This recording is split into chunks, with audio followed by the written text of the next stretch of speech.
Okay, let's dive into this. Welcome to today's Explainer, where we're tackling a really profound, timeless paradox that sits right at the core of the human experience.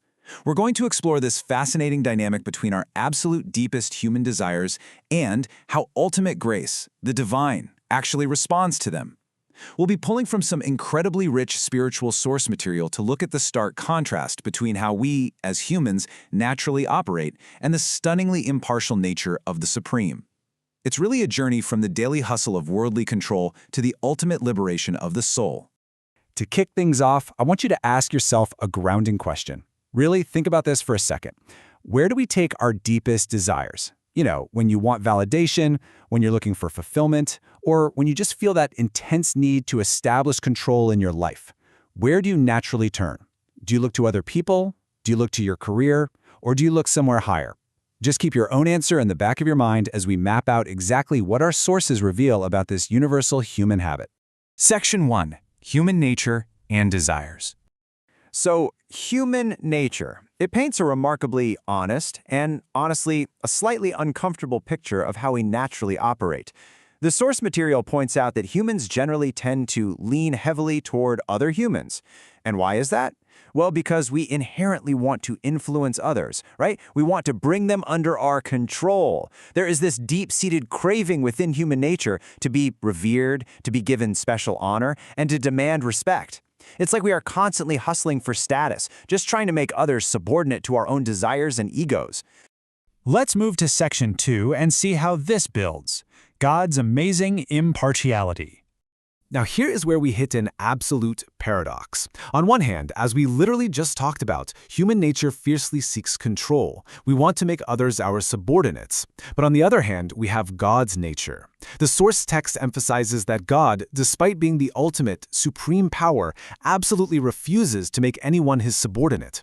It is a stunning reversal. Think about it. The one being with the actual power to demand total control and subordination from the universe is the exact being who completely steps back from doing so. No ego, no demands. So, you might be wondering, if the divine isn't demanding our subordination, what exactly is happening when we seek fulfillment? Well, the answer is remarkably simple. Wherever a person places their faith, God strengthens that faith right there. Whatever desires you harbor, the divine responds in kind. God simply reinforces a person's faith exactly where it's already placed. This reflects an immense generosity, a profound greatness, and an almost unimaginable level of impartiality. And this brilliantly illustrates how that absolute impartiality works in practice. If a person focuses their devotion on Lord Ram, God's action is simply to strengthen their devotion to Ram. If the devotee's focus is on Lord Shiva, God firms up their worship of Shiva. And the exact same thing applies to someone worshiping the Divine Mother. There is no jealousy here. There's no competition, because in God's eyes, everything is an extension of himself. He literally just nourishes the seed of faith exactly where you plant it. It is incredibly simple, yet profoundly deep. The very moment someone sincerely says, "Lord, I seek your refuge," God immediately provides and reinforces that faith within them. There is not even a tiny trace of partiality or bias. The divine doesn't check your credentials or demand that you change your specific path of pure devotion, right? He meets you perfectly, exactly wherever you authentically seek shelter. Okay, moving on to Section 3, Nature of Ram and Devotion. The source material delivers an incredibly powerful realization here. It says, those who know the nature of Ram abandon various other pursuits and stick to devotional worship. And honestly, this is just the logical reaction to understanding God's absolute generosity. Once you truly know this supreme, totally unbiased nature, that God isn't trying to control you the way humans do, all those other stressful, worldly pursuits just kind of fall away. Pure devotion becomes the only logical path forward. Because understanding this complete lack of bias naturally liberates us. When you realize that the Supreme isn't demanding your subordination, but is instead totally willing to fulfill and nourish your faith impartially, you find true joy. And this joy is found only in what the text calls bhajan, or devotional worship. It's a joy that's born out of absolute freedom rather than out of fear or the totally exhausting human hustle for power. Which brings us to Section 4, taking refuge only in God. This is the ultimate choice we all face, a dead-end trap versus an open door. If you rely on the world, meaning you're seeking the fulfillment of your desires from other humans, from high-ranking officials, or earthly systems, the source explicitly warns that you will remain permanently trapped in the cycle of those desires. But by taking shelter solely in God, something kind of magical happens. Your desires are either completely fulfilled or, and this might be even better, they are entirely dissolved. You are no longer held hostage by your own wants. And finally, Section 5. Attaining the Supreme Abode. Let's define exactly what that end goal is.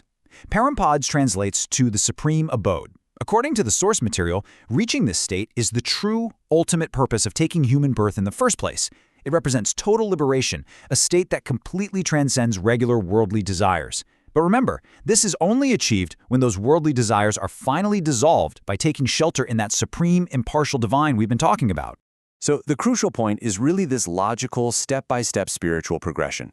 Step 1, you stop relying on flawed human systems of control and you take shelter solely in God.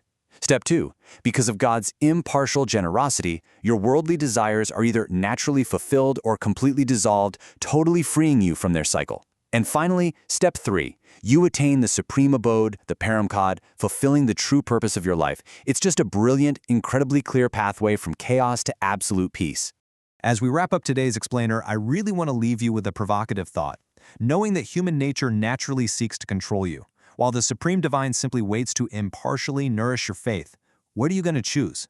Will you stay tangled in the endless trap of worldly desires, or will you take shelter and choose the supreme abode? Think on that today. Thanks so much for joining me on this deep dive, and keep seeking that true fulfillment.